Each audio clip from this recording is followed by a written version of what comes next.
말씀 사도행전 8장입니다. 사도행전 8장 4절부터 8절까지 그 흩어진 사람들이 두루다니며 복음의 말씀을 전할세 빌립이 사마리아 성에 내려가 그리스도를 백성에게 전파하니 무리가 빌립의 말을도 듣고 행하는 표적도 보고 일심으로 그의 말하는 것을 좇더라. 많은 사람에게 붙었던 더러운 귀신들이 크게 소리를 지르며 나가고 또 많은 중풍병자와 안진뱅이가 나으니 그 성에 큰 기쁨이 있더라. 아멘. 오늘 이 빌립에 대해서 우리가 2시간을 살펴볼 텐데 오늘 첫 시간입니다. 빌립을 통해서 우리 그리스도인들이 어떻게 살아야 될 것인가, 특히 하나님의 교회에서 섬기는 삶의 모습들이 어떠해야 될지도 함께 묵상했으면 좋겠습니다. 지금 미국 땅이 알래스카를 포함해서 사실 굉장히 큰 땅을 가지고 있죠. 그런데 본래 알래스카라고 하는 땅은 미국의 땅이 아니었다는 거 우리들이 잘 알고 있을 겁니다. 그 땅은 본래 러시아 영토였습니다. 러시아 영토였던 그 알래스카를 1867년에 미국이 720만 달러를 주고 사들였습니다. 그 일을 추진할 때 아무도 모르게 미국의 앤드류 존슨 대통령과 국무장관 윌리엄 헨리 슈어드가 두 사람만 알고 러시아와 서로 협약을 해서 그 땅을 사들이고 그리고 발표를 했습니다. 1867년에 720만 달러를 주고 샀다는 것은요, 이 알래스카 땅을 계산을 해보면 에이커당 약 2센트를 줬다는 거예요. 2센트가 얼마인 줄 아시죠?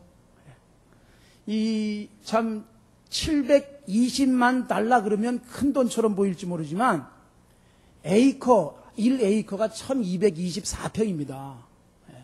여러분 얼마나 큰 땅인 줄 아시겠어요?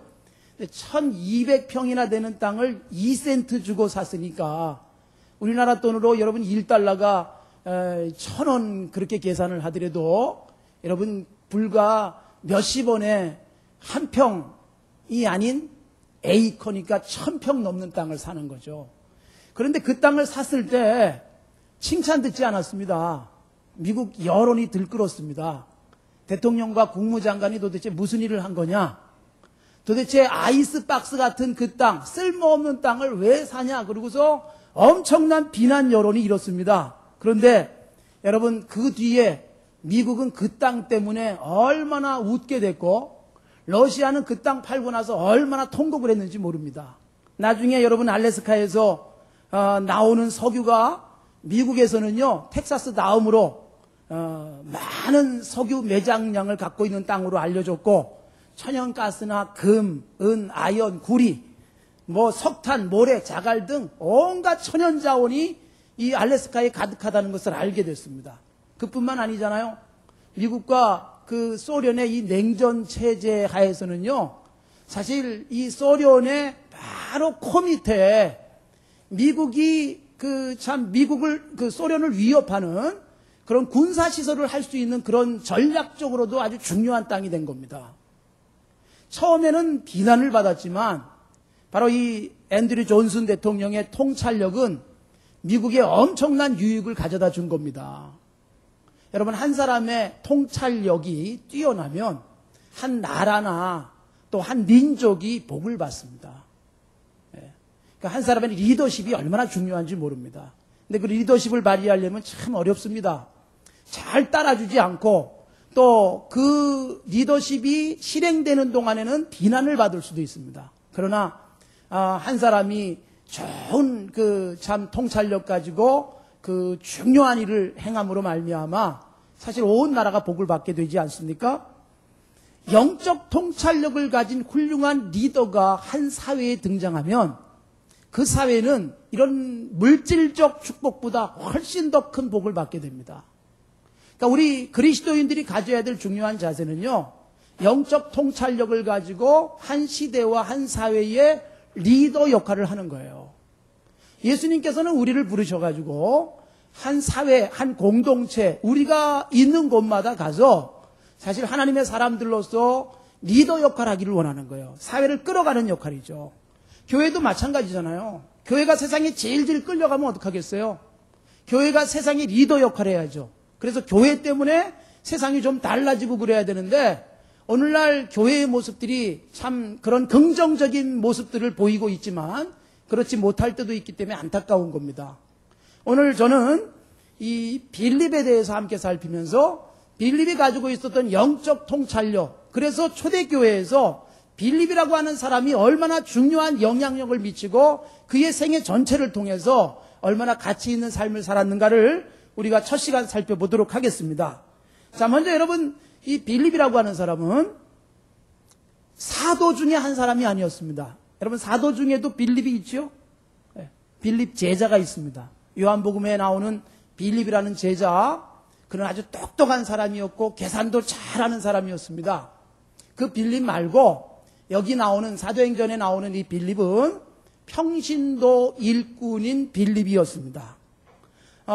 사도행전 6장에서 교회가 일꾼을 세우는데 7명의 일꾼을 세우는 중에 한 사람이 바로 빌립이라는 사람이었고 흔히 빌립 집사, 스데반 집사 그렇게 부르는 사람 중에 한 사람이라는 것입니다.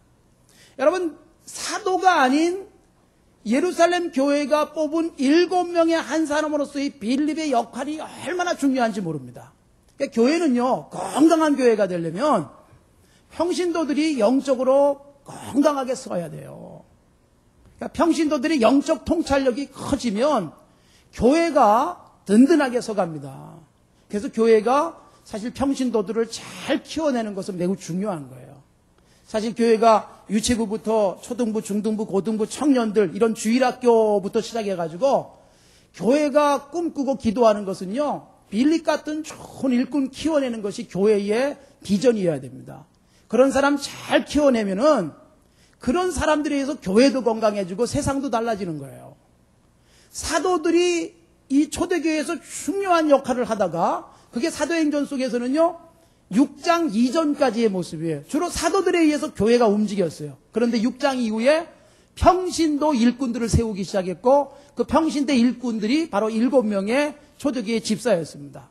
그 초대교회 집사 중에 빌립이라는 사람이 7명 중에 그래도 드러난 사람입니다. 7명 집사 중에서 7명 전체의 행적을 성경이 밝혀주고 있지는 않습니다. 제일 먼저 나오는 사람은 이제 스데반 얘기가 6장과 7장에 나오죠. 그런 스데반은 그 7 집사 중에 첫 번째 순교자가 되는 겁니다. 6장에 그의 행적이 나오고 7장에서 그가 말씀을 전하다 순교하는 모습이 나오는데 스데반이 순교한 것이 7장이라는 것 외우기 참 좋습니다. 7 집사 중에 한 사람인 스데반이 7장에서 순교 기록을 남기고 있다는 거예요. 그 스데반 얘기가 나오고 그 다음에 나오는 7 집사 중에 한 사람이 바로 빌립이라는 사람입니다. 이 빌립은 성경이 말하고 있는 7 집사 중에 스데반 외에 유일하게 그의 행적을 기록해주고 있고 그가 얼마나 중요한 교회의 일꾼이었는가를 일깨워주고 있는 겁니다. 스데반이나 빌립 같은 사람들은 초대교회의 개척적 사명을 감당했던 사람이에요. 평신도 사역에 사실은 그 파이오니아의 역할을 한 사람들이죠. 바로 이 개척자 역할을 한 사람들이에요. 그래서 평신도도 이렇게 사역할 수 있고 평신도도 이렇게 능력 있게 살 수 있다. 이걸 보여준 사람이기 때문에 우리들이 빌립 집사님을 연구하고 묵상하면 우리 그리스도인의 그 삶을 더 가치 있게 그리고 생동감 있게 살아갈 수 있을 줄로 믿습니다. 아무쪼록 2시간 동안 빌립을 살피면서 빌립 같은 그런 훌륭한 인물들이 되어주시기 바랍니다. 성경에 사실은요 이름이 나와 있지 않는 사람들 중에도 훌륭한 사람은 많습니다. 성경은 그 기록의 제약상 몇몇 중요한 사람들을 중심으로 기록을 해가고 있는 거지요. 빌립이 어떻게 살아있는지 불과 그저 몇 절 안 되는 그저 성경의 기록상에서는 그저 8장 정도에서 다루고 있습니다만은 그러나 그의 생은 사실 사도행전 전체를 통해서 아주 중요한 모습을 보여주고 있습니다. 자, 우선 빌립이 어떤 사람이었는가를 6장 가서 좀 찾아보겠습니다. 여러분 6장을 좀 가서 보십시오. 6장 제가 아까 말씀드렸죠. 초대교회가 첫 번째 평신도 일꾼을 세운 사건이 6장에 나오고 있습니다. 6장에 나오는 평신도 일꾼을 세우는 이유가 뭐냐 하면 6장 1절 한번 보십시오. 그때 제자가 더 많아졌죠. 그리고 헬라파 유대인들과 히브리파 유대인 사이에 갈등이 생겼어요. 무엇 때문에 갈등이 생깁니까? 어떤 문제예요? 구제 문제죠. 사실은 이게 말하자면 돈 문제고 물질의 문제입니다. 교회가 말입니다. 건강하게 서갈 때 물질 때문에 문제가 생기는 일들이 생겨요. 예수 믿는 사람들이 신앙생활 잘하다가 돈 때문에 넘어지는 일들이 참 많습니다. 바로 이 예루살렘 교회가 얼마나 잘 성장을 했어요. 1절도 제자가 더 많아졌다고 말하죠. 그런데 교회 안에 문제가 생겼어요. 물질 문제 때문에 생겼어요. 누가 더 구제비를 많이 받느냐 이런 것 갖고 문제가 생겼어요. 그런데 이런 문제가 또 무엇으로 인해서 생깁니까? 헬라파, 히브리파 이렇게 두 부류가 생겨난 거예요. 그러니까 예루살렘 교회 안에 순수한 히브리인들 중에서 예수 믿은 사람이 있었고 또 이방 사람들 중에서 예수 믿은 사람들이 있는데 바로 이들이 서로 나뉘고 갈등하는 모습이 여기 나오는 거예요. 사탄은요 교회를 분열시키는 역할을 합니다. 그러나 성령은 어떻게 해요? 하나 만드는 역할을 하잖아요. 사람이 분열시키고 갈라놓으면 성령은 그것을 하나로 묶어주는 역할을 하는 거죠. 여기 교회 안에 사탄이요 두 팔을 싹 나누고 그리고 바로 이 먹는 문제, 돈 문제, 물질 문제로 인해서 서로 갈등하게 만들고 있는 거예요. 그런데 이런 위기가 교회를 결국 무너뜨렸느냐? 그렇지 않습니다. 여러분 사도행전을 쭉 읽어보시면 교회가 위기를 만나면 오히려 더 성장하게 됩니다.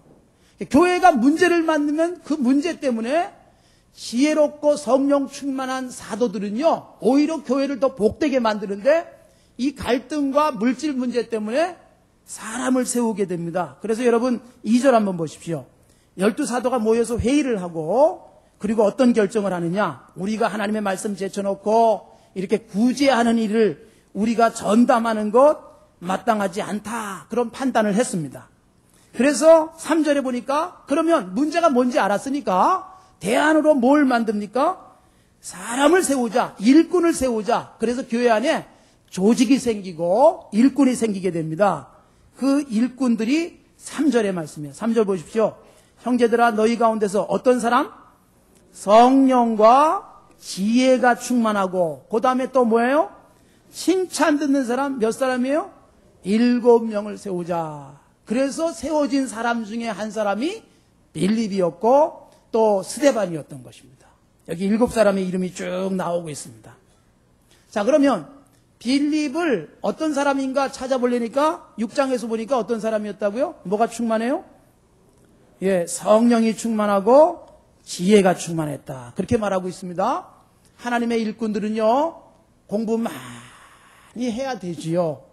그러나 세상의 학문에만 많은 그 어떤 실력을 가지고 있다고 해서 일꾼이 될 수 있는 것은 아닙니다. 돈이 많다고 해서 일할 수 있는 것도 아닙니다. 제일 중요한 진정한 충만은 뭐 해야 돼요? 성령이 충만해야 돼요. 왜냐하면 하나님의 사람이 된다는 건, 그리고 교회의 일꾼이 된다는 것은요, 영적인 일꾼이에요. 영적인 사역자예요. 영적인 사역자는 뭐냐 하면 활동하는 데 있어서 에너지원이 다르다는 거예요. 에너지원이 달라요. 여러분, 사람과 짐승이 뭐예요? 사람은요, 먹는 것만 갖고 살지 못합니다. 아무리 배불리 먹여줘도요, 그것 갖고 사람이 못 살잖아요. 만족 못 하는 거예요. 짐승들은 그저 먹여주기만 해도 살아갈 수 있어요. 왜 그러냐? 사람은 짐승과 다르게 만드셨는데 특히 영적인 존재로 창조하셨고, 그 영적인 존재들이 영적인 일을 하려면 영적인 에너지원이 필요한 거예요. 그 영적인 에너지원이 뭐예요? 성령이죠. 여러분, 베드로를 비롯한 12사도가 성령 충만하기 전의 모습이 복음서에 나오는 제자들의 모습이잖아요. 어떤 때는 뭐 굉장한 힘을 갖고 있는 것 같고, 그러다가도 넘어지는 게 바로 이 사도들의 성령 받기 전의 모습이라는 것이죠. 그러니까 성령 충만하지 않으면 영적 에너지를 갖고 있지 못하기 때문에 성령의 일을 할 수는 없다는 겁니다. 그렇기 때문에 하나님의 일꾼들의 기본적 실력은 뭐냐면 성령으로 충만되는 거고 성령이 우리 안에서 역사하는 거예요. 근데 성령은 지혜의 영입니다. 그러니까 성령 충만하면 어떤 삶을 살 수 있어요? 지혜로운 삶을 사는 거죠. 아무리 공부를 많이 해서도요, 성령 충만하지 않은 사람은 지혜롭게 살 수는 없습니다. 교활하게 살 수는 있어요. 간교하게 살 수는 있어요. 그게 뭐냐면 사탄의 지혜예요. 사탄은 간교해가지고 남을 유혹하고 넘어뜨리는데 얼마나 지혜롭습니까? 그걸 간교라고 하는데 성령 충만하면 하늘의 지혜를 갖게 되는데 바로 빌립을 비롯한 7명의 집사들이 어떤 사람 중에서 뽑혔느냐? 성령이 충만하고 그래서 지혜로운 사람이에요. 여러분, 우리들이 성령 충만해서 지혜로운 사람이 되시기 바랍니다. 성령 충만하면 막 굉장히 요란하게 떠들썩하게 믿는 것을 의미하지 않습니다. 성령 충만해지고 나니까 지혜로워져요. 지혜로워진다는 건요, 어느 게 중요한 건지, 어느 게 덜 중요한 건지, 이거 분별하는 게 지혜예요. 어느 걸 먼저 해야 되는지, 아니면 어느 걸 뒤에 해야 되는지, 이거 아는 게 지혜거든요. 그런데 성령과 지혜가 충만하면 나타나는 결과가 하나 있는데, 그게 뭐냐 하면, 칭찬받습니다. 여러분, 예수 믿는 사람들에게 칭찬받는 것은 아주 중요합니다. 칭찬을 받지 못하는 그리스도인은요, 사실은 하나님의 영광을 드러내는 삶을 살지 못합니다. 어떤 사람은 굉장히 열심히 일하는데, 어떤 사람은 굉장히 막 열정적인 신앙생활을 하는데, 아무도 그를 칭찬하지 않아요. 그러면 문제가 심각한 거예요. 어떤 사람은 이렇게 말하는 거예요. 나야 사람의 칭찬 필요 없어. 하나님이 나를 칭찬하면 되지.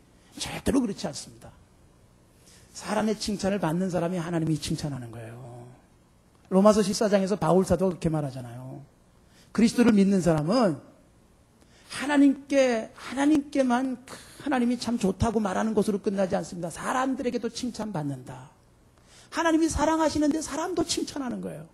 왜 그래요? 성령 충만하니까 자기 욕심을 위해서 살지 않습니다. 지혜로워지니까 뭐가 중요한지 뭐가 중요하지 않은지 이거 분별하잖아요. 그러니까 삶이 아름다운 거예요.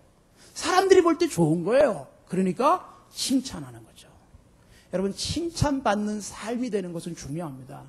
칭찬 많이 받으시고 칭찬도 많이 해주시기 바랍니다.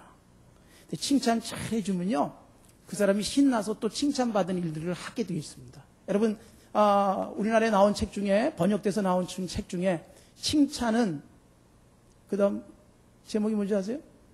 예? 고래도 춤추게 한다. 예. 꿈쩍도 안 할 것 같은 그런 사람도요, 칭찬해주면요, 춤출 수 있다. 칭찬의 힘이잖아요. 칭찬받다 보니까 좋아지고, 또 좋아지다 보니까 칭찬받고, 이게 바로 아름다운 순환이에요. 칭찬 못 받다 보니까 더 망가지고, 망가지다 보니까 칭찬 또 못 받고, 악순환 되잖아요. 성령 충만하고 지혜가 충만하고, 그래서 칭찬 듣는 사람이 바로 빌립이라는 사람이었다는 것입니다. 여러분, 우리들의 삶 속에서 성령 충만하셔서 지혜롭고 칭찬 받는 그런 사람이 되시기 바랍니다. 아울러 이 빌립은요, 일꾼으로 뽑혔어요. 7명의 집사 중에 한 사람으로 뽑혔어요. 교회에서도 그런 일꾼들 많이 뽑잖아요. 교회에서도 투표해가지고 안수집사도 뽑고 권사도 뽑고 장로도 뽑고, 그리고 목사를 청빙할 때도 마찬가지잖아요. 투표해가지고 사람을 뽑습니다. 근데 뽑아놓고 난 다음에 뽑혔는데 뽑힌 사람다운 삶을 살고 있느냐는 매우 중요한 거예요. 빌립이 어떤 사람이에요? 스데반이 어떤 사람이에요? 뽑히고 난 다음에 뽑혀서 일꾼다운 삶을 잘 살았어요. 빌립을 아주 대표적인 사람으로 이렇게 사도행전이 보여주고 있지만, 여기 뽑힌 사람들이 성령 충만하고 지혜가 충만했기 때문에, 그래서 칭찬받는 사람들이었기 때문에 하나님의 일꾼으로서의 삶을 살았을 거예요. 빌립은 그 하나님의 일꾼다운 삶을 잘 살았습니다. 어떻게 그런 삶을 살았는지 그걸 이제 우리가 보게 되는 겁니다. 자, 그러면 이제 8장으로 넘어와서 우리가 살펴보도록 하겠습니다. 자, 8장으로 들어와서 8장이 빌립에 대한 기록이 가장 많이 나오고 있는 그런 내용이지요. 자, 8장에 보시면 4절을 보시기 바랍니다. 4절에 보니까 그 흩어진 사람들이 두루 다니며 뭘 전합니까? 복음을 전하기 시작했습니다. 그런데 흩어진 사람들, 요거 이해를 하고 넘어가셔야 되죠. 흩어진 사람들이 누구예요? 그 앞에 보니까 1절 보십시오. 8장 1절에 보니까 사울이 그 스데반을 죽이는데 앞장을 섰어요. 그리고 나서 스데반의 순교 이후에 예루살렘에 있는 교회에 뭐가 일어났습니까? 큰 핍박이 나게 됩니다. 핍박이 나자 사도 외에는 어디로 흩어졌습니까? 다 유대와 사마리아로 흩어졌다, 그렇게 말씀하고 있는데, 이건 사도행전의 흐름 속에 아주 중요한 부분이에요. 보십시오. 예수 믿는 사람들이 예루살렘에 모여서 예수 믿고 예루살렘 교회가 아주 부흥을 했는데, 그 예루살렘에 모여있던 그리스도인들 중에 사도를 제외한 성도들이 어디로 흩어졌어요? 유대와 사마리아로 흩어졌다. 이게 8장의 얘기인데, 여러분 사도행전 1장 8절은 다 외우시죠? 오직 성령이 임하시면 너희가 뭘 받아요? 권능을 받고, 성령은 권능을 준다는 거예요. 권능이 임하고 나면 뭐가 되라고 말씀하세요? 증인 되라, 그렇게 말하는데, 증인은 어디에 가서 증인이 돼야 되느냐? 주님께서 지역을 말씀하시는데 제일 처음에 어디였어요? 예루살렘과 그 다음 뭐예요? 온 유대와 사마리아, 그 다음에 땅끝까지, 그렇게 말씀했어요. 성령이 임하고 나면 증인 역할을 해야 되는데 제일 먼저 예루살렘부터, 가까운 데부터 하라는 거예요. 그 다음에 예루살렘에서 증인 역할 잘하고 나면 그 다음에 어디까지 무대를 넓혀요? 유대와 사마리아까지 넓혀라 그랬어요. 거기까지도 넓혀지고 나면 그 다음에 어디까지 가야 돼요? 땅끝까지 가라. 이것이 예수님께서 말씀하신 사도행전에서 복음 전도자들의 사명이었고 우리들의 사명이에요. 우리들이 예수 믿고 변화되고 성령 충만하면요, 우리 주변에 있는 사람들에게 영향력을 미치고, 그러고 나서 그렇게 되면 그 다음에 좀 더 멀리, 그 다음엔 땅끝까지 우리로 말미암아 예수 믿는 사람 생겨나고 우리 때문에 복음의 역사들이 열매 맺게 돼야 된다는 건데, 사도행전은요 바로 그 흐름대로 가는 거예요. 1장 8절에서 주님이 말씀하신 대로. 그래서 1장부터 7장까지는 예루살렘을 중심으로 복음이 확산됐어요. 그 다음 두 번째가 어디라 그랬어요? 유대와 사마리아 그랬어요. 그런데 여러분 8장 1절이 흩어짐으로 말미암아 그 흩어진 예루살렘에 있던 그리스도인들이 어디로 갔다는 거예요? 유대와 사마리아로. 그러니까 예수님이 말씀하신 복음의 스케줄이 지금 진행이 되는 거예요. 그러니까 핍박이 없었다면 예수 믿는 사람들은 어디에 머물러 있는 거예요? 예루살렘에 그냥 머물러 있을 뻔했어요. 그러면 주님이 원하시는 복음의 확산이 사실 이렇게 속도가 붙지 않았을 텐데, 핍박이 일어나니까 사람들이 흩어지는 거예요. 온 유대로도 흩어지고 또 어디로 흩어져요? 사마리아로 흩어지는 거예요. 그런데 여러분, 이렇게 흩어지는 바로 직전에, 그러니까 복음이 이렇게 확산되기 바로 전에 7장에서 무슨 사건이 있었어요? 스데반의 순교가 있었어요. 그러니까 이 순교는 사도행전에서 크게 두 번 나와요. 첫 번째 순교가 누구라고요? 스데반 집사였고 7장에 나온다 그랬죠. 7장에서 스데반의 순교 이후에 복음은 무대를 넓혀가는 거예요. 어디로 넓혀졌다고요? 유대와 사마리아로. 그게 바로 8장부터 몇 장까지입니까? 12장까지예요. 그 다음에 12장에서 또 순교가 하나 나오죠. 12장에는 12사도 중에 한 사람이 누가 순교합니까? 야고보 사도가 12장에서 순교해요. 12장에서 순교하고 난 다음에 13장부터가 복음이 땅끝까지 증거되는 거예요. 13장은 바울 사도가 복음 전도를 시작하는 첫 시작이 13장이에요. 그래서 13장부터는 땅끝까지 전도인데 13장에서 땅끝까지 복음이 흩어지기 위해서 12장에서 누가 순교하는 거예요? 야고보 사도가 순교하잖아요. 그러니까 사도행전의 전체적 흐름 속에서 보면 두 순교가 있고 순교 다음에 복음은 확산되어지는 거예요. 이렇게 앞에서 스데반의 순교 이후에 예수 믿는 사람들이 유대와 사마리아로 다 흩어지게 되는데, 흩어진 사람들이 유대에 가서 복음을 전하는 중에 빌립이라고 하는 이 사람이 어디로 가고 있습니까? 4절 다시 보십시오. 4절에 보니까 어디로 갔어요? 흩어진 사람들이 두드러니며 복음의 말씀을 전할세. 5절 빌립이 사마리아 성에 내려가더라, 그렇게 말씀하고 있잖아요. 여러분, 사전에 흩어진 사람들이 유대로 다 흩어졌는데, 빌립은 5절에서 보니까 온 유대가 아니라 어디로 경계를 넘어가게 됩니까? 사마리아까지 넘겨가요. 사마리아로 넘어감으로 말미암아 주님이 원하시는 예루살렘이나 유대 정도가 아니라 유대인들이 그렇게 혐오하던 사마리아의 복음이 전파되는 중요한 역할을 누가 하고 있어요? 베드로 사도도 아니고요.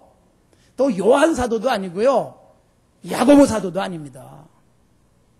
예수님의 제자 중에 한 사람이 아니고 초대교회의 7 집사 중에 하나였던 빌립이 사마리아의 복음의 문을 여는 거예요.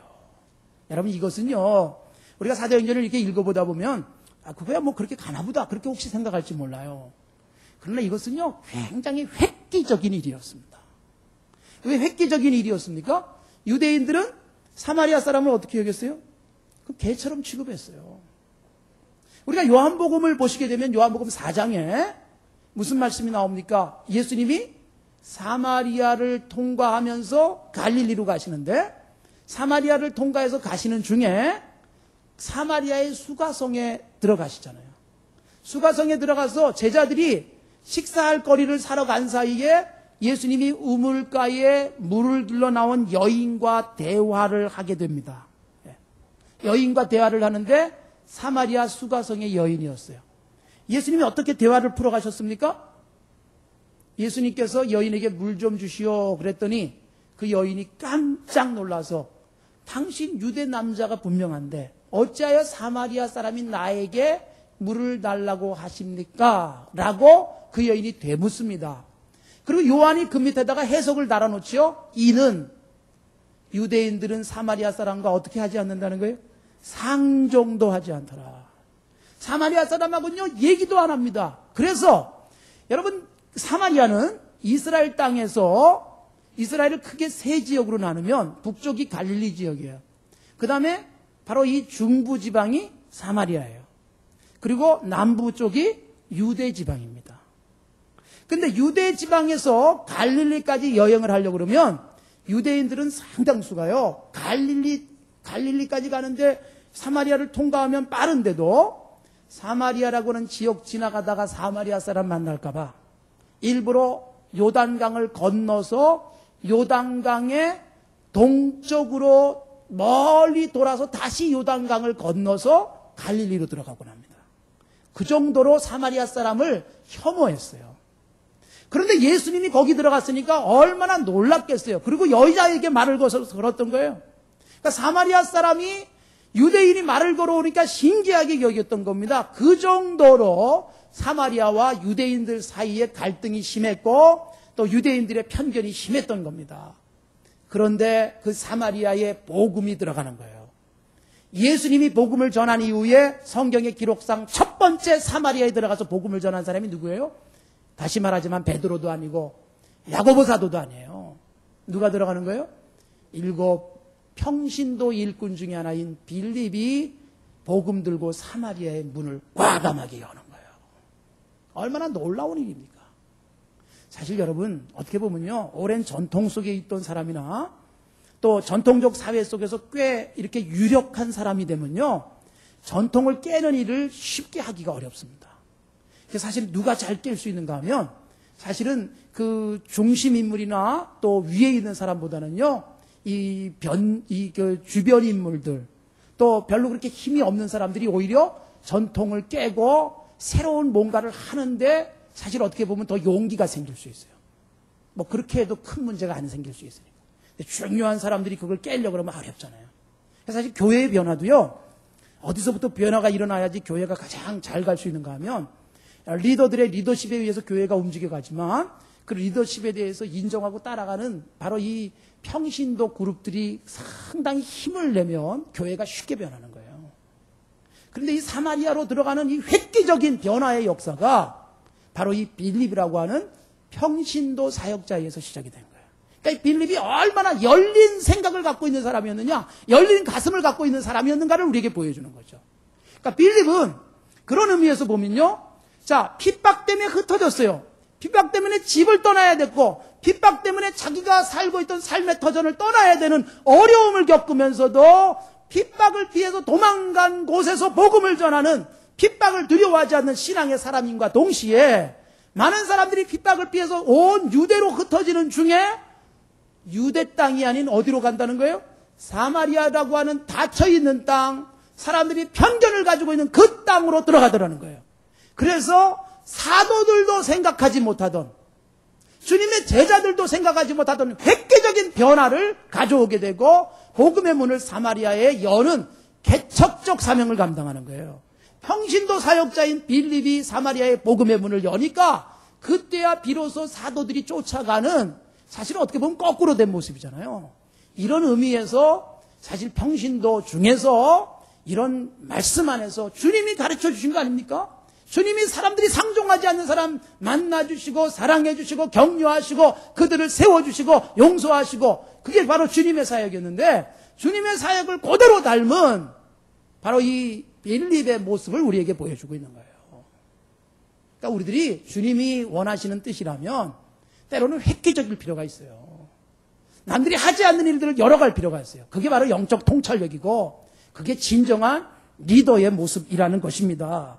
여러분, 우리들이 오늘도 교회가 오랫동안 해왔던 일들, 때로는 그 속에 이렇게 안주하고 살아가고 싶은 생각들이 있습니다. 사실 새로운 일을 시작한다는 것은 두려움이 생기는 거고 모험적이잖아요.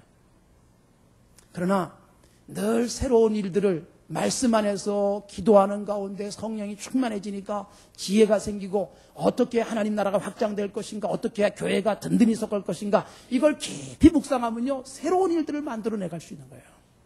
그래서 교회가 지금까지 한 번도 해보지 못한 일들을 시도하고 그러면서 기쁨을 맛보고 그것 때문에 많은 사람들이 함께 즐거워할 수 있다면 얼마나 좋겠어요. 그런 정말 말씀 안에서는요 새로운 도전과 그리고 새로운 개척적 자세를 가지고 우리들의 그 섬김과 그리고 신앙생활이요 세상에 놀라운 변화를 주는 힘있는 그리스도인의 모습을 가지고 살아가는 우리 모두가 되시기 바랍니다. 빌립이 그런 일을 열어놓게 된 겁니다. 자, 그러면 보십시오. 빌립이 들어가가지고 지금 어떻게 큰 일을 감당하는가를 보여주고 있는데, 자, 5절 가서 보십시오. 5절에 보니까 빌립이 들어가서 그 사역을 감당하는 중에 6절 보십시오. 백성들에게 그리스도를 전파했고, 6절에 보니까 무리가 빌립의 뭘 들어요? 말도 듣고, 그 다음에 뭘 봤어요? 행하는 표적도 보고 그랬어요.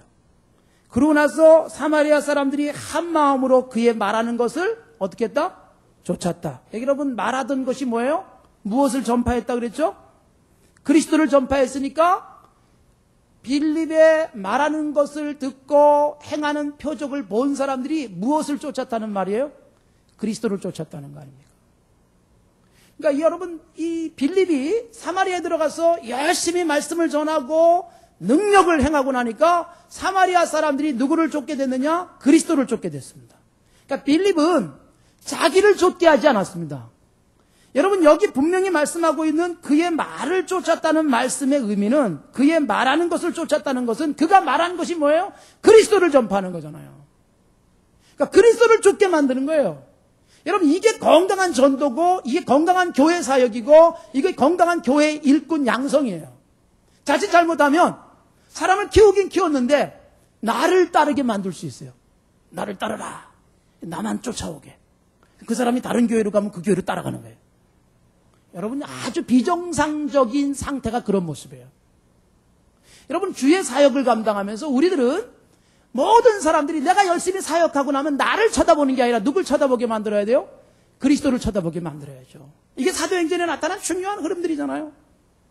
여러분, 사도들이 성령 충만함 받고 첫 번째 표적이 어떤 표적이었어요? 3장에 나오는 나면서부터 안진뱅이를 고쳐준 사건인데, 나면서부터 안진뱅이로 태어난 불행한 장애인을 베드로와 요한 사도가 기도하러 성전에 올라가다가 고쳐줬단 말이에요. 그 사람이 벌떡 일어나가지고 뛰어서서 걷고 찬양하면서 하나님께 영광 돌리는 사람이 되자 많은 사람들이 누굴 쳐다보는 거예요? 베드로와 요한을 주목하는 거예요. 이야, 굉장한 사람 나타났다. 그렇게 여기는 거죠. 그리고 쳐다보는 거예요.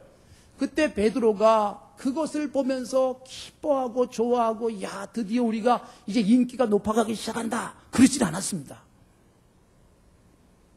사실은 사탄이 베드로와 요한이 성령 충만해가지고요 큰 일을 행하고 나니까 사람들이 막 주목해가지고 베드로와 요한의 인기가 올라가니까 베드로가 그리고 요한 사도가 교만해져가지고 넘어지길 원한 거예요. 그런데 성령 충만한 일꾼들은요 그 상황에서 넘어지지 않습니다. 사람들이 자기를 주목하는데 뭐라고 말해요? 어찌하여 우리를 쳐다보느냐? 우리의 능력으로 이런 일을 행한 게 아니다. 누굴 바라보라는 거예요? 예수 그리스도 바라보라. 그리고 길게 설교해가지고 사람들이 예수 믿게 만들잖아요. 빌립의 사역도 초점을 그리스도를 전파했고 그가 말하는 그리스도를 쫓아가도록 했습니다. 그러니까 빌립이 사마리아에서 떠나도 사마리아는 문제가 안 생기는 거예요. 그 땅에서 열심히 일하던 사람이 떠났어도 교회가 유지되게 만드는 거예요. 나를 쳐다보게 만들면 교회에서 우리가 일하면서도요 여러분 가장 위험한 일 중에 하나가 당신 없으면 우리 교회는 안 돼 이런 말 들을 때가 가장 위험한 거예요. 교회가 몇몇 사람들에 의해서 움직여주고 그 사람이 헌금을 안 내면 교회가 일을 못하고 그 사람이 나오지 않으면 교회가 도대체 일을 할 수 없는 상황이 되면 가장 병리적 교회입니다. 그래서 교회는 나에게 초점을 맞춰라 그렇게 가르치면 큰일 나는 거예요. 교회는 그리스도를 전파하고 그래서 훈련되어지고 양육되는 사람들이 누구에게 초점을 맞고 누구를 쫓아가요? 예수님을 쫓는 거예요. 여러분 예수님께서 복음서에서 가르치는 말씀들이 뭐예요? 제자들에게 누구 쫓아오라는 거예요? 나를 따르라, 나를 쫓아와라. 나를 쫓아오려면 십자가를 지고 와야 된다. 계속 주님이 쫓아갈 것에 대해서 말씀하잖아요. 바울 사도도 그걸 쫓아갔지 않습니까? 그러니까 사실 우리 그리스도인은 주님을 쫓아가는 삶일 뿐만 아니라 내 삶을 통해서도 다른 사람들에게 주님을 쫓게 만들어야 되는데 빌립의 사역은 주님을 쫓아가는 사람들로 변화시켰어요. 사마리아에 살고 있는 형편없는 유대인들에 의해서 멸시당하는 그 사람들이 예수님에게 초점을 맞추고 그들도 예수 안에서 구원받는 유대인들과 동등하게 구원의 은총에 동참하는 사람으로 만들어간 사람이 바로 빌립이라는 사람이에요. 그러니까 우리들이 여러분 세상 살아가면서요 나를 사람들이 우러러보게 만들지 마시고 내 삶을 통해서 누가 영광 받으시면 돼요? 그리스도가 주님이 영광 받으시면 되는 거예요. 예수님이 산상설교에서 마태복음 5장 16절 말씀이 너희는 세상의 소금이다 너희는 세상의 빛이다 그 말씀의 결론으로 주신 건데 이같이 너희 빛을 사람에게 비추게 하여 저희로 너희의 착한 행실을 보고 그 다음 누구에게 영광을 돌리게 하라고요? 하늘에 계신 너희 아버지께 영광을 돌리게 하라 그렇게 말씀하잖아요. 여러분 우리들은 세상에서 칭찬받는 일을 하는 거예요. 우리는 열심히 교회 사역하는 거예요. 하나님 나라 사역하는 거예요. 그렇게 해가지고 사람들이 우리가 열심히 일하니까 우리에게 영광 돌리고 우리에게 찬사를 보내는 삶이 아니라 우리의 그 섬김과 삶과 착한 행실과 그리고 우리의 빛된 삶과 소금적 사역을 통해서 누구에게 영광 돌아가면 돼요? 하나님께 영광이 돌아가면 되고 사람들이 예수님에게 주목하면 되는 거예요. 교회를 하시다가 내가 열심히 일했는데도 사람들이 왜 나를 주목하지 않지? 그러면서 시험에 드는 일들이 있습니다. 내가 몇 년 동안 일했는데 왜 사람들이 나에게 주목하지 않지? 왜 나를 쳐다보지 않지? 내가 정말 진실하게 일했다면 사람들이 나를 쳐다보지 않고 저 사람이 저런 사람이 되게 하신 주님을 쳐다보면 성공이에요. 내가 죽으라고 일했는데 사람들이 나를 쳐다보면서 나에게 박수 쳐주고 나에게 찬사를 보내고 나에게 영광을 돌리고 있다면 심각한 위기입니다. 그러니까 우리들의 초점은요 내가 사역하고 열심히 살고 섬기고 봉사해가지고 주님이 영광 받으신다면 그걸로 만족하는 거예요. 내가 열심히 일했는데 나를 쫓아오지 않고 주님을 쫓아온다면 주님을 쫓아간다면 그건 성공이에요. 사람들이 열심히 배웠어요. 나한테 배웠어요. 나한테 훈련받았어요. 그런데 그 사람들이 주님을 쫓지 않고 나를 쫓아다니기 시작하면 가장 실패한 사역입니다. 그런데 세상은요 바로 이런 함정에 빠지는 사람들이 많은 거고 교회 안에 이런 참 그 함정에 스스로 빠져가지고 시험에 드는 일들이 교회 안에 생길 수 있는 거예요. 빌립은 오직 주님을 쫓게 하는 거예요. 그가 전하는 말을 쫓았다. 그를 쫓았다가 아니잖아요. 그가 전하는 그 말은 핵심이 그리스도였고 그리스도에게 초점이 맞춰지는 그런 삶을 살았고 그런 사역을 통해서 하나님께 영광을 돌리게 되는 겁니다. 그래서 사마리아에 사도들이 들어와서 교회를 든든하게 세우는데 중요한 기여를 한 빌립이라는 사람을 우리가 오늘 본문에서 깊이 묵상하며 감명을 받고 도전받는 거 아니겠어요? 자, 그러면 보십시오. 그 안에서 조금 더 봅시다. 빌립이 그렇게 그리스도를 보게 하고 좋게 만들었는데 무엇을 통해서 그렇게 했느냐? 6절 보십시오. 무리가 빌립의 말도 듣고 그 다음 또 뭐예요? 행하는 표적도 보고 그랬어요. 빌립이 말하는 것을 듣고 빌립이 행하는 일들을 보고 그리고 사람들이 주님을 쫓기 시작하더라. 우리의 삶의 현장에서 우리에게 적용을 잘 하십시오. 내가 이 세상에서 사람들에게 뭘 보여주며 사는가, 뭘 들려주며 사는가는 그래서 중요합니다. 허망한 거 보여주고 들려주며 살지 마십시오. 예? 내가 입은 좋은 옷, 고급 브랜드 옷 보여주는 것으로 예수 믿는 사람이 야 예수 믿으니까 저렇게 복받고 저런 옷 입을 수 있고 그거 보여주며 사시겠어요? 내가 세상에서 공부를 많이 해가지고 내 입에서 나오는 아주 유창한 언변과 그 다음에 내 입에서 나오는 그 참 학문이 풍부한 그런 말 실력을 들려주시겠어요? 그거야 세상에서 하는 일이죠. 우리가 무엇을 보여주고 무엇을 들려줘서 세상 사람들로 하여금 정말 주님을 쫓게 만들 것인가? 이거 깊이 묵상하며 살아야 돼요. 주님 앞에 나와서 예배드리고 말씀을 묵상하고 돌아가면 우리가 돌아간 곳에서 내가 오늘 들은 말씀을 이렇게 들려줄 수 있고 전해줄 수 있다면 얼마나 좋겠어요. 여러분 예수 믿고 변화되고 교회 생활하면서 막 기뻐하는 사람들 중에 이런 분들이 계십니다. 신방을 가면 아내가 막 신나가지고 그렇게 말씀을 하시는 거예요. 목사님 우리 그이가요 너무너무 달라졌어요. 어떻게 달라졌는데요? 교회 가서 말씀 듣고 오면 너무너무 기뻐해가지고요. 교회 가서 듣고 온 말씀을 가지고 막 또 얘기를 한다는 거예요. 예, 들려준다. 이거예요. 그리고 회사에 가면 사람들에게 막 들려주느라고 우리 교회에서 내가 지난주에 이런 말씀 들었다고 막 그거 들려주느라고 막 열을 낸다는 거죠. 그런 거 보고 기뻐하는 거예요. 여러분 우리들이 이 세상에서 내가 들려줘야 될 얘기들 우리가 보여줘야 될 행동들 이게 정말 사람들이 듣고 주님께 초점 맞추게 만들면 얼마나 좋겠어요. 근데 많은 경우에 여러분 참 답답하고 안타깝고 불행한 일이지만 예수 믿는 사람인데 그가 보여주는 것들이 주님을 전혀 볼 수 없는 삶을 보여주고 오히려 주님께 영광이 돌아가는 게 아니라 주님의 이름에 욕이 되는 아유 저 사람도 교회를 다녀? 이렇게 보여주고 우리가 하는 말을 들으면서 아이고 예수 믿는 사람 맞아? 라고 생각하는 그런 것을 보여주고 들려준다면 얼마나 불행하겠습니까? 여러분 이 세상에서 우리가 보고 듣는 것들이 얼마나 참 추하고 더러운 것들로 가득 차 있습니까? 이 세상에 여러분 눈만 뜨면 보여지는 것들이 온통 죄악된 것들이 얼마나 많습니까? 우리 귀에 들려지는 것들이 얼마나 쓸데없는 소리들이 많습니까? 그런 세상 속에 살면서 우리도 그냥 그 사람들과 똑같은 얘기하고 그 사람들이 보여주는 것과 똑같은 거 보여주면서 같이 병들어가고 같이 세상 사람처럼 되어가는 그런 모습들이 그게 안타까운 일이죠. 예수님께서 제자들을 3년 동안 훈련시킨 이유가 뭐냐? 예수님께서 제자들과 3년 동안 같이 사시면서 어떤 교육을 하셨느냐? 예수님이 들려주셨어요. 하늘의 비밀을 들려주시고 하나님 나라에 대한 말씀을 해주시고 하나님을 들려주셨어요. 그러나 그것만이 아니었습니다.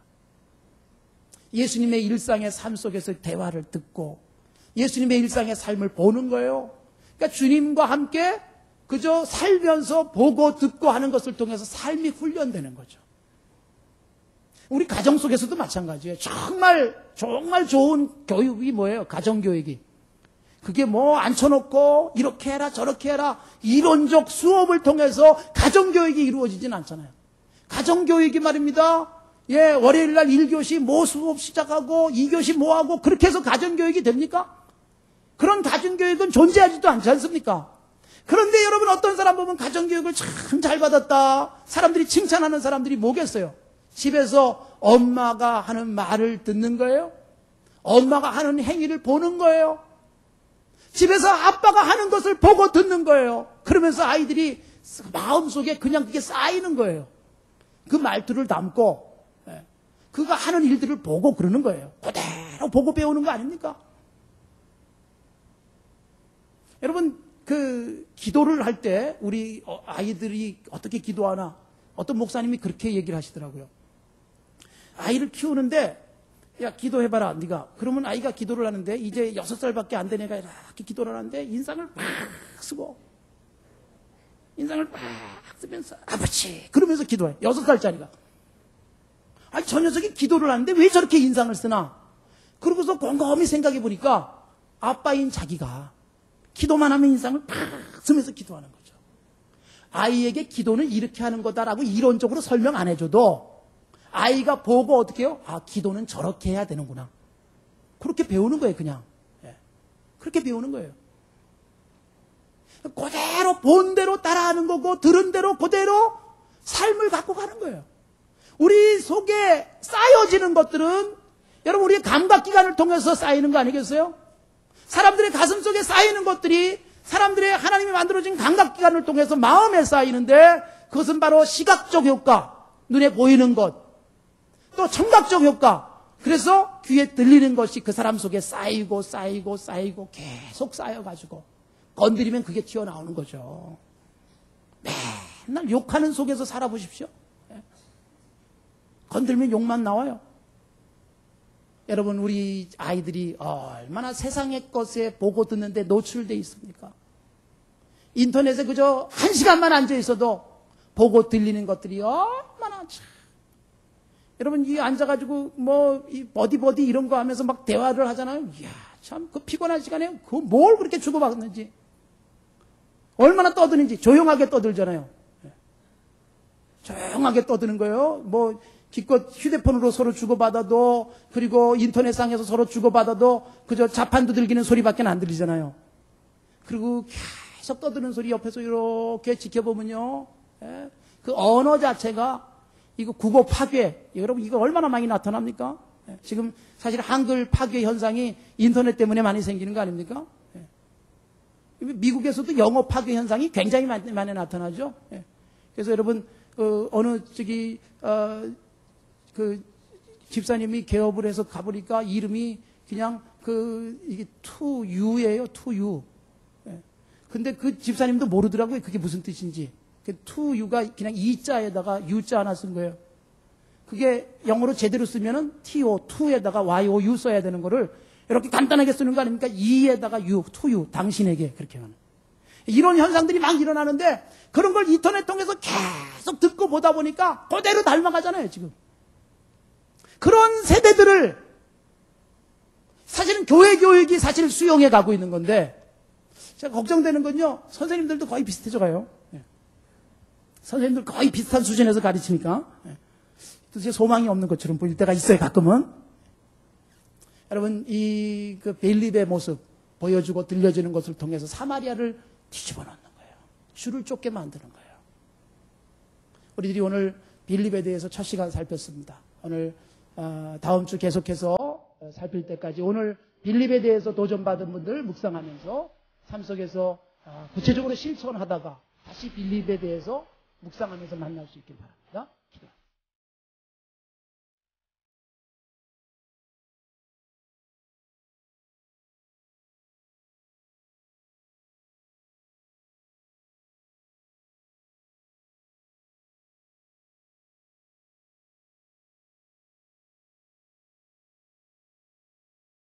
그런데 우리가 그렇게 진실하게 섬겼더니요. 너무너무 기뻐가지고 그분들이 우리 때문에 너무 즐겁다고 행복하다고.